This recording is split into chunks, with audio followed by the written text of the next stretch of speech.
Hey guys, how's it going? It's Al. Monday Night Football Week 1. The Baltimore Ravens against the Las Vegas Raiders at the Big Roomba on the Strip. We've got a fantastic matchup here for this showdown affair. $2.5 million in the GPP on DraftKings. That's the $10.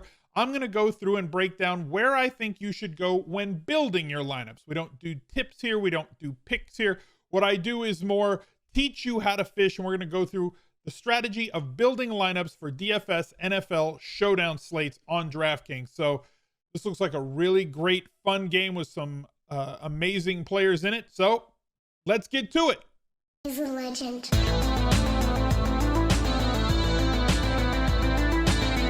Now for the single game showdown videos, the island games, if you will, I'm going to use the establish the run projections. I'm going to use them in the Fantasy Labs lineup builder and show you how to build the rules on that lineup builder in order to build better lineups. Whether you're entering, 1, 20, 50, 100, or 150, whether you're playing the $10 tournament or you're playing the mini max games, using a lineup builder and how to make it dance is something that's extremely important. And a builder is only as good as the projections you put into it, and Establish the Run has some of the best projections that are out there in daily fantasy.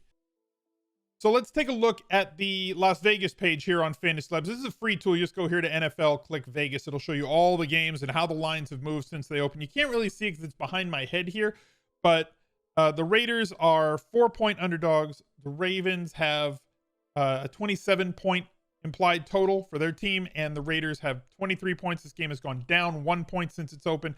57% of the dollars that have been wagered on the spread are on the Ravens, and 60%-ish, 59-60% are on the over, even though the money has come down. The line has come down from 51 to 50.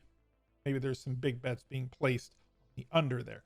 So let's take a look at the captain first, and we're going to make our rules for captain the same way that we always make our rules for captain. The first thing we got to start with is talking about Lamar Jackson, who has lost his entire backfield, and they had to bring in a brand new backfield for him off of free agency and players that got cut. Latavius Murray, they have Tyson Williams, who they brought in as a rookie, but Justice Hill down, Gus Edwards down, J.K. Dobbins down. Numbers 1, 2, and 3 off the rip, just gone. So Lamar Jackson, already one of the top running quarterbacks in the league. You guys know that. You don't need me to tell you, but he may be asked to do a little bit more than they had planned, as they were hoping to maybe scale back his exposure in the running game. He was still going to run, but like not 12 to 14 times a game.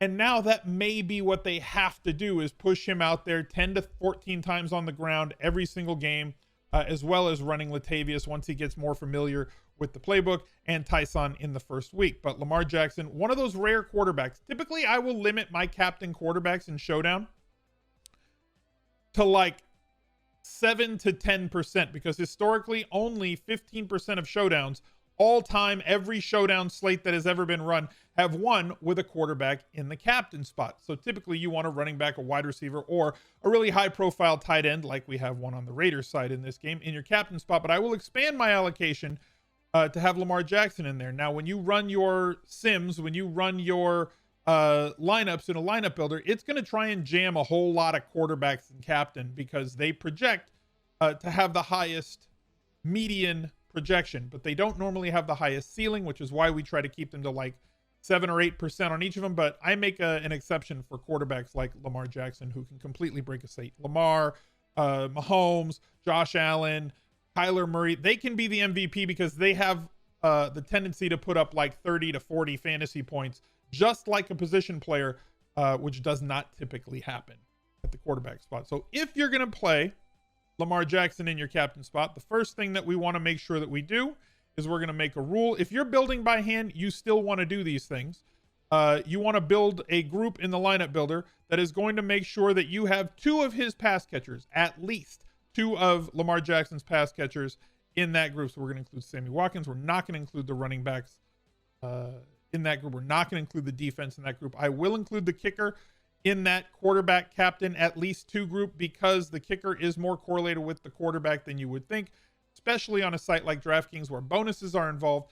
If they're moving the ball down the field constantly, whether it's through the air or on the ground, and Lamar Jackson's going to have a big hand or legs in what they do if they move the ball on the ground, Tucker's going to have himself some opportunities at extra points and or field goals. And with as little scoring as there is in single game showdown slates, a kicker can completely swing things like we saw last Thursday night in the Cowboys-Buccaneers game, where there was a 50-yard field goal by Greg the Leg, and all of a sudden anybody that had him in their lineup immediately shot way up the charts and had a chance to win that slate right there at the end. So every point matters in Showdown. I want as much correlation as I can get. You can put Duvernay in there. He is still returning kicks. You can pair him with the defense if you want that extra sort of correlation and get that double dip if he does return a kick, although that is extremely rare. And then we're also going to have a bring back group with the quarterback. I want at least one of the opposing team in every single lineup that has Lamar Jackson a quarterback. So that's going to include everybody on offense. That includes Waller, Derek Carr, Josh Jacobs, Drake. Not going to include the backup quarterbacks. Brian Edwards, Ruggs, the kicker, everybody, Renfro. I want anybody who is going to play 60% of the snaps included, at least one of them in every Lamar Jackson lineup. Moving to a couple of other captains that I wanted to talk about. Darren Waller, as I said, one of those tight ends who can break a slate. He was second in the league in terms of route run per quarterback drop back last year. He is not out there to block. He does not run deep routes very often. Most of his targets are under the 10-yard mark, but he's somewhat indefensible in that range. Now, Baltimore has historically been a solid defense. They are pretty banged up, different than they have been in previous years, but a good scheme nonetheless. It's going to be interesting to see if he can turn the massive amount of targets that he does project to get against this defense into a lot of yards, because he needs to get a lot of catches to get close to that 100-yard bonus. But he is going to garner the highest percentage, in my opinion, of end zone targets for the Raiders, lead the team in terms of red zone targets in 2021, as well as overall target market share. So if you plug Darren Waller into your captain spot, I'm going to force Derek Carr. Anytime you have a pass catcher in your captain spot, you want to force his quarterback into that lineup, because if Darren Waller has a really big showdown night, guess what? Derek Carr is also going to have a feasible accompanying game, because they are very well correlated with one another, a pass catcher and their quarterback. This is a very simple correlation to either think about if you're building by hand or to throw into a lineup builder yourself. I use a very limited number of captains when I'm choosing my captains for single game showdown. So guys I would consider for captain have to be players that I think can lead the slate in scoring. Now, it's very possible for people to want to get cute, and they kind of come down here and they find somebody who might lead might get a few more snaps, right? I'm trying to think of it like, okay, well, Hunter Renfro is only 4,200 in captain. If I play Hunter Renfro in captain, like, look what I can do with the rest of this lineup. I could get Lamar, and I can get Waller, and I can get Andrews, and I can get Marquise Brown, and I can get, you can play basically anything you want. However, that 1.5x that you get for the captain spot in DraftKings is supremely valuable, and it's something that you need to capitalize on. If any of those other players have 30 to 40 points and you're only getting 30 to 40 points out of them, even though you coupled them up in your lineup together, the players that have them in captain are going to get 45 to 60 points out of that one player, and you're going to lag way behind. So limit your captains to only the players that you think are going to either be the highest scoring player on the night or one of the top three, because you're gonna need to get 30 to 60 points out of your captain. 30 on the low end if you've got somebody who's like a really low salaried captain, but realistically speaking, you're gonna need to get like 45 to 60 out of your captain spot to have an expectancy of winning. We do not try and min cash here. We try to finish all the way at the top. Now, part of that means that we're going to have to also differentiate our lineups. We'll talk about that in just a second. One more group that I do build is I try to limit to, I don't want this in the captain spot because it's going to confuse people. I want to limit to just one defense or kicker from this game. I'll show you how we're going to do that once we get to the lineup builder. But I'm not going to have like Ravens D and Raiders D. Now, it looks real pretty in the first quarter because you start with 20 points and nobody else does. And if you plug one into your captain, you start with 25 points. And look, I'm in first place, ma. And then the game actually happens and you're the rake. So, like, don't be the rake. Now, are there nights that two defenses can pay off? Most definitely. Usually those nights are nights where there's two bad teams, totals that are sitting in like, like the low 40s, 40 to 44. slogging offenses, mistake-prone offenses, bad offenses, right? These should not be that. So Derek Carr is at least capable, and Lamar Jackson is a machine. So I'm going to limit to one of these, this group of 4 in any single lineup that we build. So build your Raiders. If you have Derek Carr as your captain, you're going to have to build those same 2 groups, at least 2 of his pass catching options in that group with Derek Carr, and at least 1 of the Ravens offense. You're going to get Lamar Jackson in basically every lineup, fading him unless he just has a donkey night, which he does not usually typically have a donkey night because of the floor that he has from rushing. Like you see, he had one here against Buffalo, but like 28, 25, more often than not, he's 20 plus points. And there aren't that many players when you look at a 1-game slate who you can fill that 20 points and make up for it with. So going over to the lineup builder, we're going to look at the settings that I have here to do all those things that I just mentioned for you. Now, even if you're building by hand, you can use a lineup builder to get you the optimal sort of lineup that you want in the ways that you want it, and you can just hand enter those lineups. You're only going to play 3 lineups. You can still have it build you 20 or 50, and then pick the ones that you think make the most sense, or project for the highest ceiling, or whatever you're trying to build for. So I'm going to pair the captain quarterback with at least 2 wide receiver, tight end, or kicker from the same team. I'm going to pair the captain quarterback with at least 1 of everybody on offense from the opponent. We're going to pair the captain wide receiver with exactly 1 quarterback from the same team. Pair the captain tight end with exactly 1 quarterback from the same team.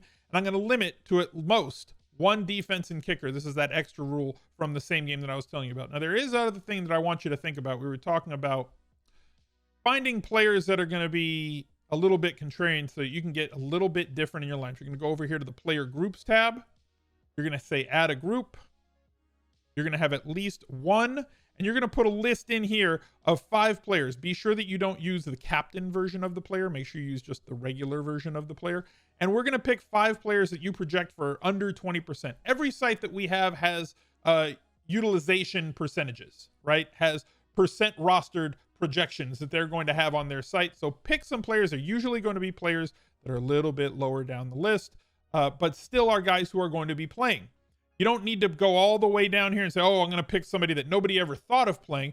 I want players that are going to be on the field, that are going to play a significant amount of snaps, but just aren't getting the love because they don't pop, they don't make the most sense. And we're going to force at least 1 of those into every lineup so that we make sure that there is something contrarian while still correlated with everything that we're doing in every lineup that we build. That hopefully on the nights that you do really well will put you in a position to really win the most money you can. If you think back to the Thursday night game last week, you had a situation where, at least on FanDuel, you had a captain spot that was not very heavily played. Amari Cooper, I think, was the captain, and like 5% of lineups or something like that had him as the captain, but like they were all the same all the way down the road. So like 1,000 people ended up holding hands across the finish line and splitting that massive prize 1,000 ways. That's not exactly what you want to do. If you're going to finish up top, you want to have a chance to have at least a unique lineup, or something that maybe has 10 to 20 people on it instead of 1,000 different people on it. You want to maximize when you're at the top, as opposed to having the chalkiest, most common lineup that you can. And does that mean you're going to win every time? Most certainly not. But when you do win, you're going to make the most money because you do have to capitalize when you get that shot. So we're going to come over here, taking a look at the player pool. You can see I've limited my captains to players that I think have the best shot. We come over here, we're going to sort by ceiling. We're going to generate 150 lineups, and the lineup builder is kind of going to do the rest for us. And you can tweak and manage. You can see over here in the maximum spot, this is for captain. I have a maximum for Lamar Jackson in captain at 20%. I have a maximum on Derek Carr at 7%. You can set it at whatever you want, and you can do that for any player that you want, making sure that you get the allocations that you're looking for throughout your lineups. Correlation is key. You have to attack through it, and hopefully you can have a chance at taking down one of these massive single game showdown slates, hopefully solo, but if you do split it, it's with as few people as possible. Leave a reply, like the video, subscribe. Leave me a reply down below. I'll catch up to you guys later. Bye. He's a legend.